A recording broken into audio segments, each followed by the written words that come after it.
Tiniestofchibis here, and we are back with Genshin Impact. Master. Out. Our greetings, Cloud Retainer. There it is! The illuminated bird has landed!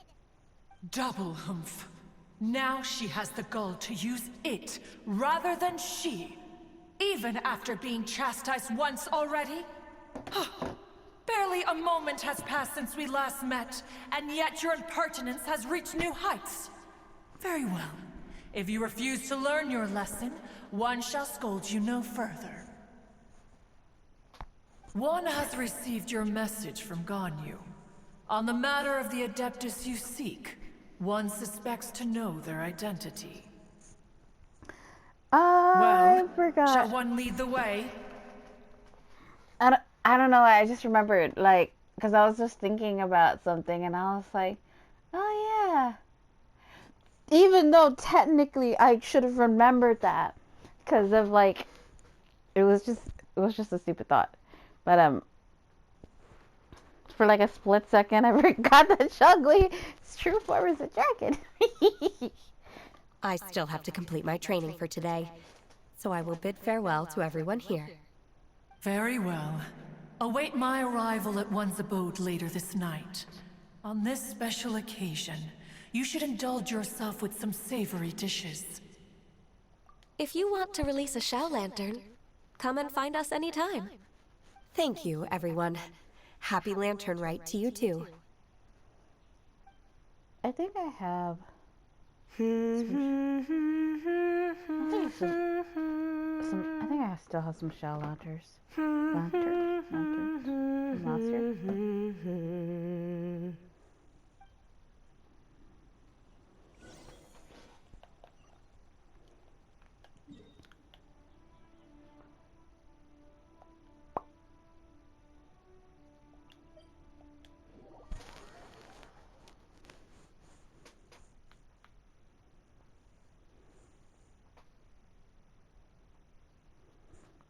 You know, the Lantern Ride is really giving me quite a bit of content right now. So I'm pretty excited for that. Because, you know. But at the same time, it's Genshin. So I'm pretty caught up with Genshin. I think until like April or something. I'll have to relook at the scheduling. Obviously, this is going to come in after those episodes, but still. As of now, Is this Quaily Plains? I probably have actually more than what I have written down Why here. did you bring us here? Ganyu is of course familiar with the name Guizhong, but have you ever heard of her? June. No, July. Yeah, I have episodes for Genshin as of recording up until July 10th. Mind you, these episodes are going to be way after that. But I have like them written down up to July 10th.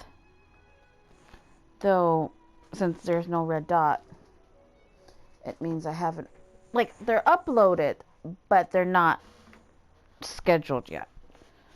But I have it written so like I could schedule that specific episode for that specific date. Guizhong is another name of Agentis, the god of dust. She was extroverted in nature and adored social gatherings and inventions alike. Long ago, this region was yet a prosperous assembly. Guizhong often invited her friends to visit her home, reserving for us seats around the largest stone table. Seagazer would always bring out his latest treasure and place it upon the table. He could be quite the braggart. Though usually a mild-mannered fellow, when it came to those collectibles he was so fond of, he always loved to show them off. Paimon remembers that name. So that's what Seagazer was like. He was an old friend and a former rival. one has many memories of him. Once he had brought out the treasure, it would predictably become the center of attention. Neither Guizhong nor one was content to let him just steal the spotlight. So we would then also present our proudest mechanical creations. As Adepti, we were each gifted in our own ways, and naturally proud of our accomplishments in our respective fields of expertise. As a result, one often quarreled with Seagazer. His treasures were not even of his own making. He just used his exploration skills to dig them out of the ground. How, pray tell, could he compare to me, when every single one of one's accomplishments were crafted by one's own hand? She's mad. Cloud Retainer, you are getting competitive again. One digresses. Regardless, every time an argument occurred, Guizhong would come over to watch us during our mutual lambastics. On some occasions, she would join in, and on others, she'd take one of us by the limb and start uttering the most ridiculous nonsense. What kind of nonsense? No kind of nonsense were we spared. Sometimes she would brazenly opine, why argue between yourselves when neither of you could ever hope to beat me? Other times, she would make unsolicited suggestions, such as, once you two are done arguing, let's go to the foot of the mountain and grill some meat. She always sought to make everyone happy, and one must say, she had quite the gift for it. No matter what nonsense she said, one never felt bothered or offended. It also helped that she never referred to one as that illuminated bird or lady bird. Throwing some shade at Paimon. Come on, get over yourself! Anyway, just as our impassioned arguments would reach the apex of acrimony, Marchosius would bring his delectable dishes to the table. Who would dare snub the stove god and his wondrous creations? At the sight of him, we would all immediately drop the argument and prepare the table for a night of feasting and drinking. I mean, food is food. Back then, one was always bothered by how the cups Rex Lapis brought were always too square for one's taste. Can you see yourselves ever enjoying a drink from I'm a square surprised. cup? Paimon, I'm pretty sure in my account, Paimon had made a comment about Goba being the stove god, which he is. I'm pretty sure she had made that comment. She's like, oh, there's Goba. Or something akin to that. So I'm like, why didn't she do that in here?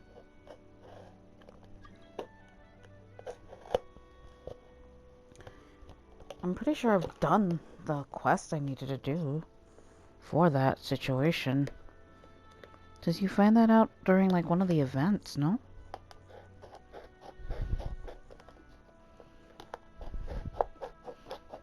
So I'm a tad confused as to why it wasn't bought up.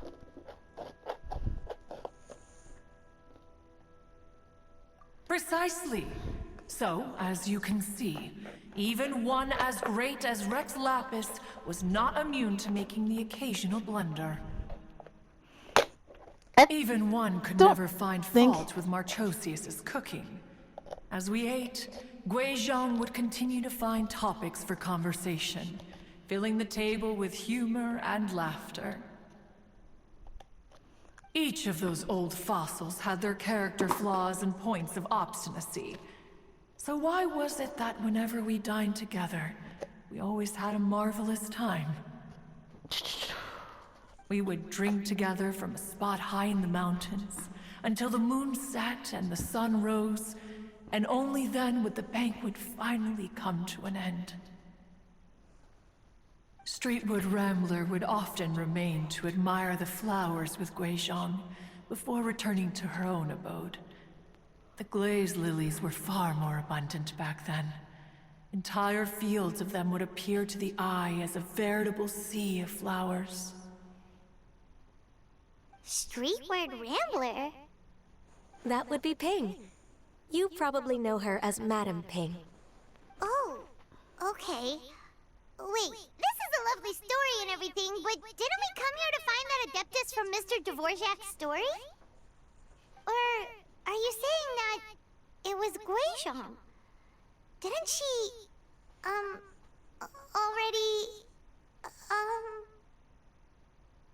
Alas, long has one avoided this place for precisely that reason. The sights here are a reminder of a time long gone, and evoke much sorrow. One should have guessed that you would disrupt one's poignant moment of mourning with your incessant questioning. No matter, one will share the whole story with you now. Okay, I'm gonna actually put the other In piece times gone by, one quarreled oft with Guizhong concerning mechanical principles. We each had our ideals, and neither would yield.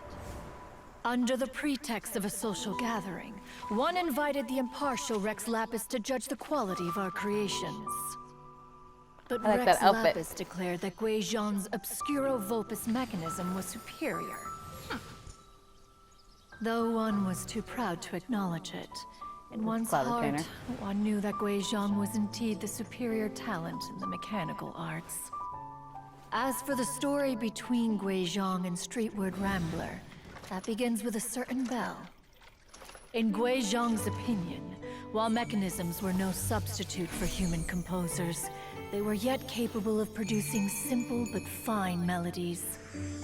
But Streetward Rambler believed music to be an expression of the soul, an emotional enterprise that could never hope to be replicated by machinery. Manapee looks so pretty. They argued endlessly, until one asked Rex Lapis to intercede. He confiscated the bell and designated it for ceremonial use. I like his outfit right there. Like, Thereafter, one would often find them convening in the mountains, discussing music, mechanics, and all the affairs of the mortal world. But these good times were not to last. War broke out between the gods, and soon engulfed the Guili Plains. Guizhong was overpowered by the enemy, and fell in battle. When Streetward Rambler and I arrived at the scene at long last, all that remained among the ruins was her lifeless body. After this, at Streetward Rambler's request, Rex Lapis granted her the cleansing bell for safekeeping. To honor our friend's memory, one made a few finishing touches to her ballistic device. Many lantern rites have passed since then. Many greetings and goodbyes. Upon what do you gaze? The Guili Plains? No. It's everything.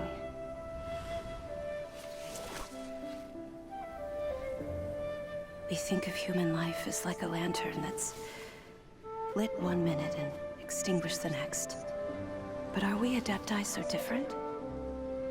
Perhaps as dust settles after a storm, we too must one day return to the world below. I love the art One style. has always been austere and private by nature, and has never relished socializing. One's dealings with Guizhong were born out of discussions on the discipline of mechanics. What? You have loads of friends, and you seem pretty chatty. Just because one is not ignorant of social graces does not mean one is fond of them. One Amen. is perfectly capable of partaking in conversation despite being introverted. Amen. But in the end, one is nothing like Streetward Rambler. She is dauntless but thoughtful, not to mention eloquent and wise. Moreover, her friendship with Guizhong was far greater than one's own. Back when they were rivals, they would often compete against one another in the realm of musical composition. That cleansing bell was one of Guizhong's proudest works. having the ability to both compose and perform. Wait, that's weird. Didn't Madame Ping say she pestered an old friend for that bell? And she also said something about being a vain beauty when she was young or something. Streetward Rambler, a vain beauty. My foot. That bell has a sad history. Clearly, she refrained from sharing with you the truth of its origins, since the right time had not yet come. As for her old friend, who else could it be?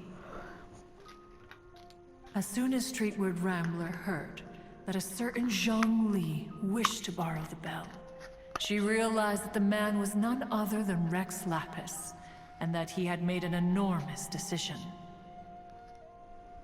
After all, we all have known each other for several millennia. Some things between us are implicitly understood. Whoa!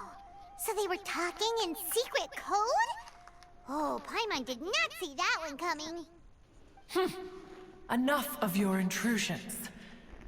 Where was one up to? Ah, yes. One remembers now.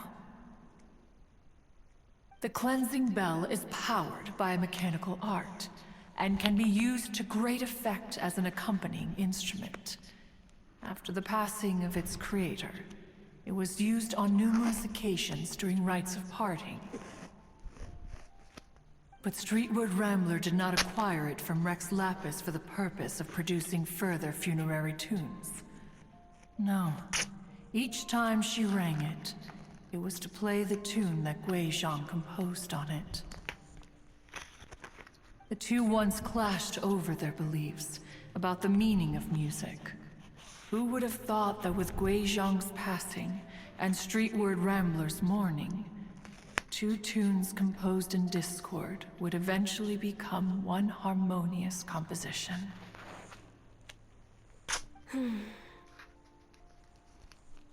Once upon a time, Streetward Rambler also loved gatherings, liquor, and music. But after Guizhong passed, she preferred her own company. She could often be found sitting alone at a mountain summit, contemplating and reminiscing with her zither. The music would go from mournful to soothing to impassioned. Many years passed before she finally composed a melody to her satisfaction.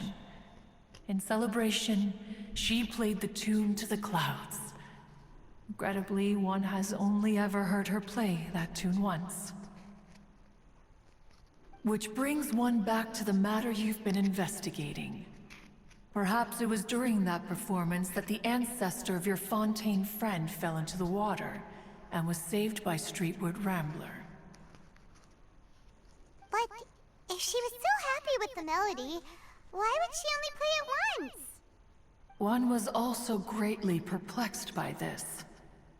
After suppressing one's curiosity for a long while, one finally approached her and asked why she would retire the tune after having spent so long on it. In response, she said, "Though the strings that played that melody survive, the one who inspired it is gone. Tell me, Cloud Retainer, when the one attuned to my soul is no longer here, who else could hope to understand this tune?" Aw, poor Madame Ping. I just remember being taken care of by you when I was young. Once the Archon War came to an end, I stayed behind in Liyue Harbor to honor my contract.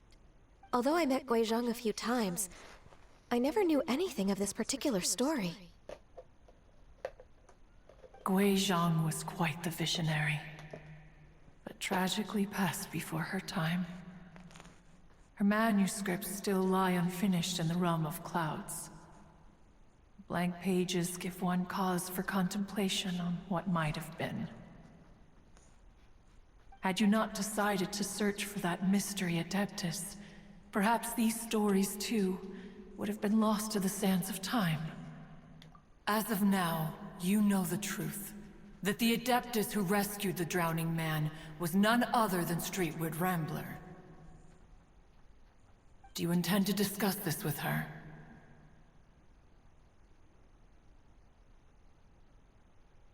Do you mean Ping might find the topic too distressing? Precisely. The passing of our old friend is a heavy topic that both of us are usually careful to avoid. If I may be so bold, Cloud Retainer, could it be that this is just your own personal opinion? Oh? How so? I've been in Leo Harbor for quite a long time now, and I've witnessed many farewells along the way. So I, too, am well acquainted with the pain of the passing of a loved one. But this doesn't bring the city or its people to a standstill. They have to keep moving forward. Someone as perceptive and wise as Ping will surely have come to understand and embrace this. Though these immortal mountains have lost an Adeptus, the harbor of mortals has gained a wise elder. No loss can ever be undone, but there is always much that can still be gained.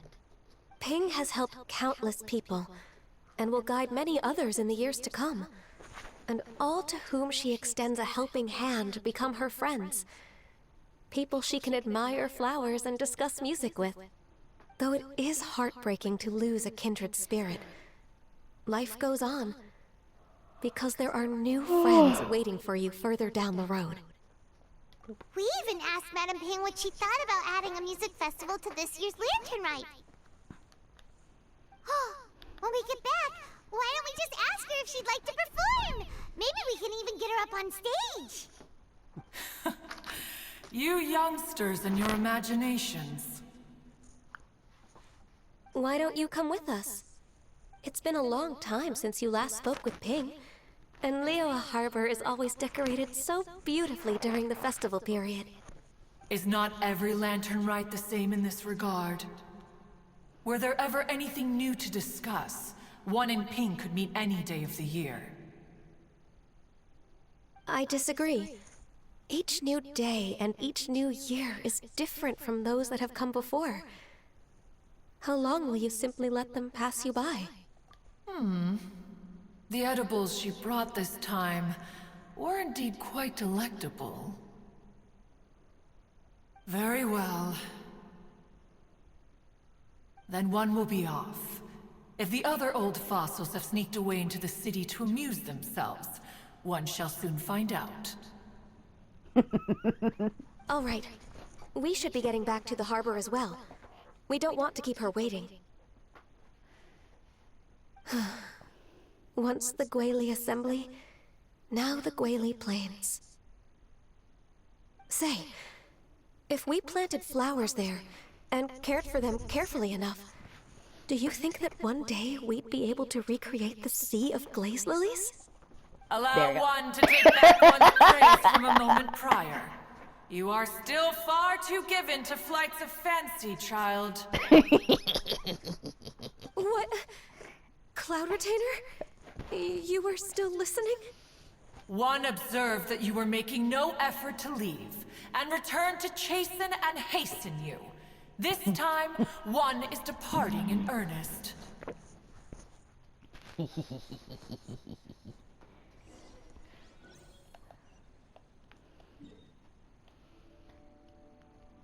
Okay.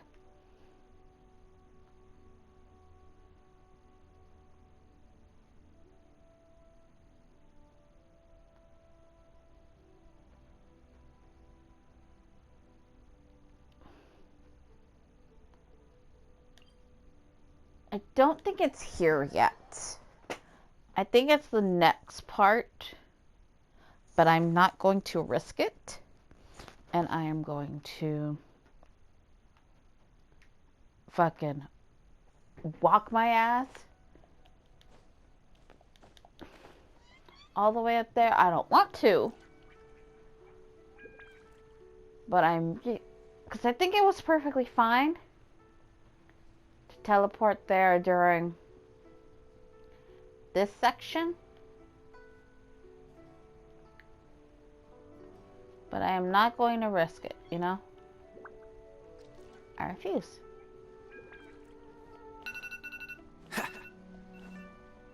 What's the hurry? So I'm just gonna kind of take it slowly right now. Okay. And so like nothing happened.